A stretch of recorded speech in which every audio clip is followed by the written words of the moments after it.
আমি রাজাকারদেরকে এই পর্যায়ে যেতে দিব না, আমি রাজাকারের হাতে দেশ ছাড়ব না। আমার আপ টু দ্য ডেথ আমি এদের বিরুদ্ধে সংগ্রাম করব। তুমি আসো কিনা বলো, তুমি বিধবাও হইতে পারো। যে রিস্কটা স্বাধীনতা বিরোধী শক্তির বিরুদ্ধে নিয়েছি, এইটা রিস্ক অফ মাই লাইফ। পারিবারিক অনেক সময় অনেক সিদ্ধান্ত নিতে হয়, ছোট হোক বড় হোক, সেই সিদ্ধান্ত নেওয়ার ক্ষেত্রে কার ভূমিকা সবশেষে বজায় থাকে? উনি, আমি পারিবারিক ছেলে মেয়ের সমস্ত দায়িত্ব উনি পালন করে। আমি গার্জেন সব তো আপনার হাতে হিসেবে ছেড়ে দিচ্ছেন? সব হ্যাঁ, সব হ্যাঁ, ছেড়ে সব। দিচ্ছে, মানে ঘরে বাইরে তো করি, তো সব ঘরেরটা তো করি, বাজার ওনার, বাচ্চাদেরটা করি, বাজার করা, ইভেন আমার গায়ের যে গেঞ্জিটা, এটা উনি বোধহয় আজকে 20 বছর যাবত। ডেডিকেশন নিশ্চিত সব আমার এই যে শার্ট, আমি যাই না, উনি শার্টটা নিয়ে মাপ দিয়ে আরেকটা শার্ট বানায়, এগুলো উনার। এই সব দায়িত্ব। ছেলে মেয়েরা কী করবে, বাসায় কি রান্না হবে, শুধু আমার চয়েসটা আমি বলে দিই। জননেতা ফজলুর রহমান কিংবা সংসদ সদস্য ফজলুর রহমান মানুষের কাছে যে পরিচিতি, তাকে একজনই সবচেয়ে ভালো চেনেন, সেটি আপনি। ঘরে আসলে ফজলুর রহমান কেমন? ঘরে ওনার আবেগটা অন্যরকম, আবার জনতার কাছে গেলে জনতার আবেগ অনুযায়ী ওনার ভাষ্যটা হয় আর কি।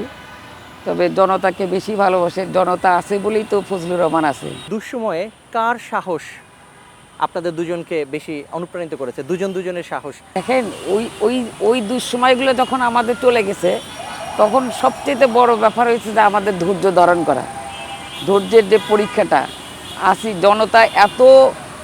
জনতার সাহসটাই আমাদেরকে এই ধৈর্য ধারণ করতে বাধ্য করেছে। আমি যে রিস্কটা স্বাধীনতা বিরোধী শক্তির বিরুদ্ধে নিয়েছি, এইটা risk of my life. At any moment আমার বাসা আক্রমণ হয়েছে বা হইতে পারতো, আমি যে কোনো এখানে মরতে পারতাম, মেরে ফেলতে পারতো। আপনি হ্যাঁ, কিন্তু এই রিস্কটা নেওয়ার আগে আমি আমার স্ত্রীকে জিজ্ঞাসা করেছি, কারণ আমি ভেবেছি বাহিরে যাই হোক, ঘরে যদি আমার সমর্থন না থাকে, আমার স্ত্রী সবসময় বলে তুমি যা করো এটা আমি সমর্থন করি না, তাহলে আমার কাজটা কিন্তু আমি করতেও পারবো না, সাকসেসও আসবে না। কাজে আমি তাকেই প্রথম বলছি যে রেখা, আমি কিন্তু আমার লাইফ রিস্ক নিব, তুমি রাজি কিনা? কেন লাইফ রিস্ক নিবা? আমি রাজাকারদেরকে এই পর্যায়ে যেতে দিব না, আমি রাজাকারের হাতে দেশ ছাড়বো না। আমার আপ টু দ্য ডেথ আমি এদের বিরুদ্ধে সংগ্রাম করব। তুমি আসো কিনা বলো, তুমি বিধবাও হইতে পারো, তোমার সন্তানরা এতিম হইতে পারে। আমার বাবারা এটাকে বলছে, আমার ছেলেরারে, তোমরা এতিম হইতে পারো, তোমরা রাজি কিনা আমার এই রিস্কে? এই সব রাজি হয়েছে। ইয়েস, তোমার সাথে আর কেউ না থাকুক, আমার স্ত্রী বলছে আমি আসি, সন্তানরাও বলছে বাবা তুমি আগে। এটা তো একটা স্পিরিট। হ্যাঁ, এটা তো পারিবারিকভাবে যদি আপনি ঐক্যমত গড়ে তুলতে না পারেন আপনার সংগ্রামের পক্ষে, আপনার রিস্কের পক্ষে, স্ত্রী যদি সবসময় বাধাগ্রস্ত করে আপনাকে, আপনি কিচ্ছু করতে পারবেন না।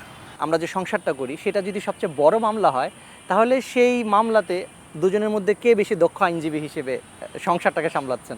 হ্যাঁ, এটা কেউ কম বেশি না, আমরা আন্ডারস্ট্যান্ডিং করেই কাজ করি।